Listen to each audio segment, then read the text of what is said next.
चिराग जैन को बस इतना बताइए, फिर वहाँ से लेंगे, ठीक है? ओके। আমরা কনস্টেবল কে কনস্টেবল নাম को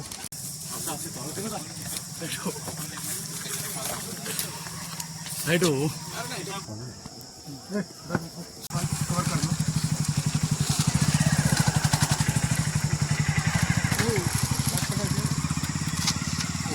कवर कर लीजिए। दूर प्रोटेस्ट आ जाओ आप लोग पहले चलते वक्त हो गए। नहीं साइड दे दो इसको।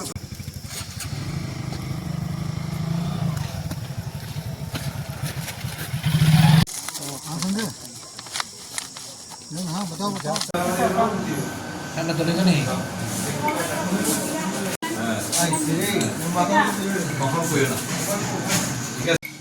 আজকে আমাদের পিএস অফিসার এবং পুলিশ টিম এবং বিএসএফ এর একটা জয়েন্ট প্যাট্রোলিং চলছিল বর্ডার এরিয়াতে।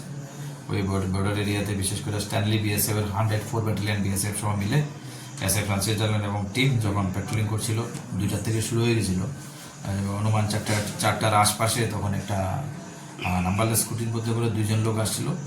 ওরা স্কুটিটা স্পিড বাড়িয়ে দিয়েছিল, তখন ওদেরকে ডিটেন করা হয়। ডিটেন করার পরে স্কুটিটাকে যখন সার্চ করে তখন এখানের মধ্যে কন্ট্রাব্যান্ড আর্টিকেল আছে বলে স্ট্রংলি সাসপেক্ট হয়। সাথে সাথে আমাদেরকে খবর দেয় আমাদের অথরিটির মাধ্যমে, থ্রো এসডিএম আমাদের এখানে এক্সিকিউটিভ ম্যাজিস্ট্রেটকে আনা হয়, ওনার প্রেজেন্সে এবং ইন্ডিপেন্ডেন্ট উইটনেসের প্রেজেন্সে সার্চ করে এখানে টোটাল 18 প্যাকেটে 200টা ইয়াবা ট্যাবলেট, যেটা নার্কোটিক ড্রাগ, যেটা টোটাল 3600 ইয়াবা ট্যাবলেট পাওয়া গেছে।